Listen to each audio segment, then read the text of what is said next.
Sa isang pampublikong paaralan ng North Luzon Philippine High School, nag-aaral sina Glenda, Marie at Divine. Sila ay magkakaklase na nasa ika-12 baitang. Sila ay palaging nasa top performing students dahil sa kanilang iba't ibang angking talino.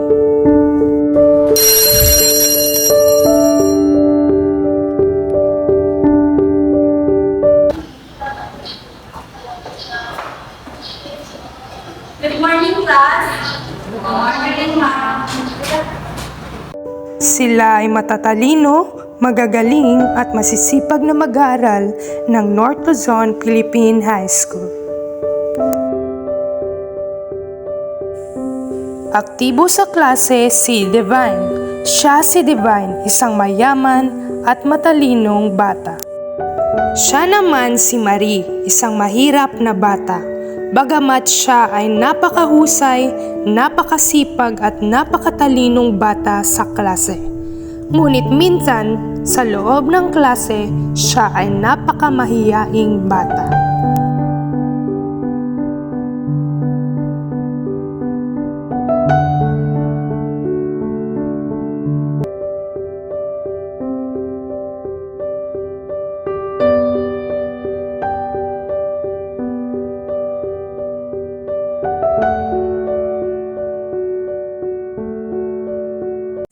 Makalipas ng ilang buwan, dumating na ang isa sa pinakahihintay ni na Divine at Marie, ang kanilang pagtatapos ng high school.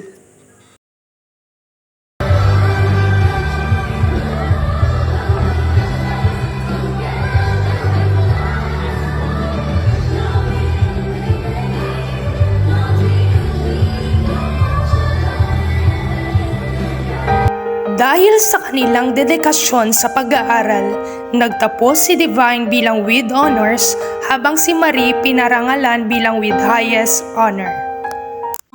Makalipas ng ilang taon,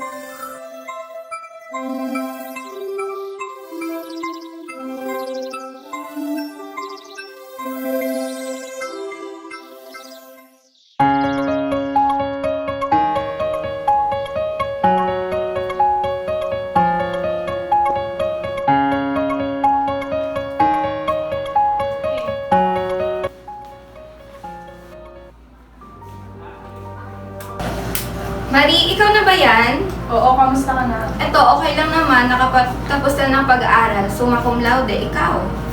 Hindi ako nakapagtapos dahil sa hirap ng buhay. Kaya sinusubukan kong mag-apply dito sa kumpanyang ito.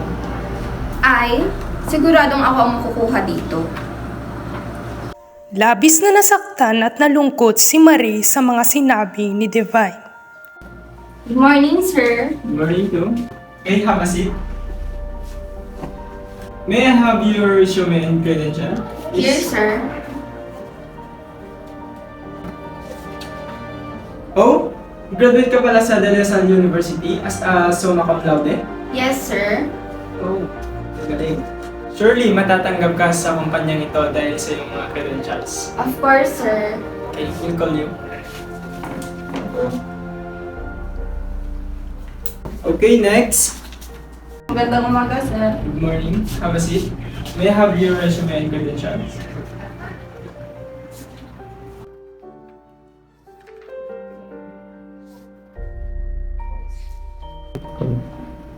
Oh, undergraduate ka, Miss Marie? Opo, sir. May I know the reason? Dahil sa kahirapan, nabaon kami sa utang kaya di ako nakapagtapos, sir. Hindi mo ba nakita sa qualification na college graduate lang ang tinatanggap dito? Hindi po, sir. Nagbakasakali lang po ako baka matanggap. Miss, kahit highest honor ka ng high school mo, huwag kang umasang matatanggap ka dito. Sige po, sir. Okay, you may go. Bagamat maraming pangyayari ang hindi inasahan ni Marie na dadating sa kanyang buhay, hindi siya sumuko. Bagamat siya ay nagpatuloy sa kanyang buhay.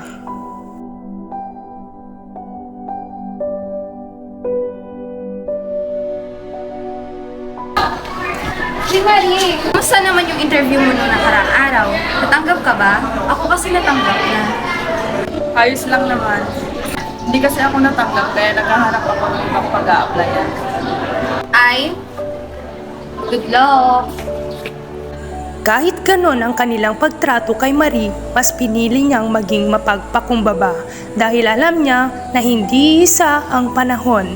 Dadating din ang panahon na siya ay aangat. Hanggang sa...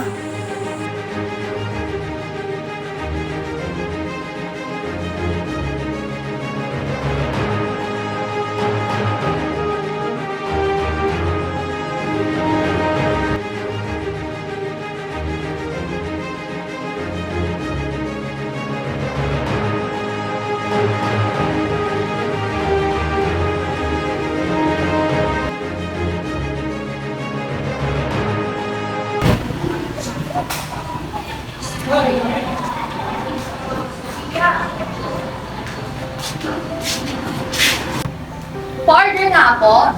Yes po ma'am, ano po order? Marie, ikaw na ba yan? Yan lang ang trabaho mo?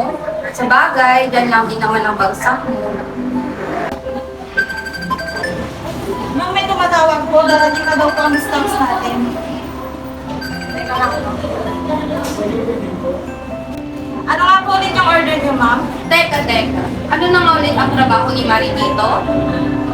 Ma'am, hindi po siya nagtatrabaho dito. Siya po ang may-ari dito at ang dami na nga pong branches dito sa Pilipinas eh. Ah, ganun ba? Opo ma'am, ang yaman-yaman nga po ni Ma'am Marie.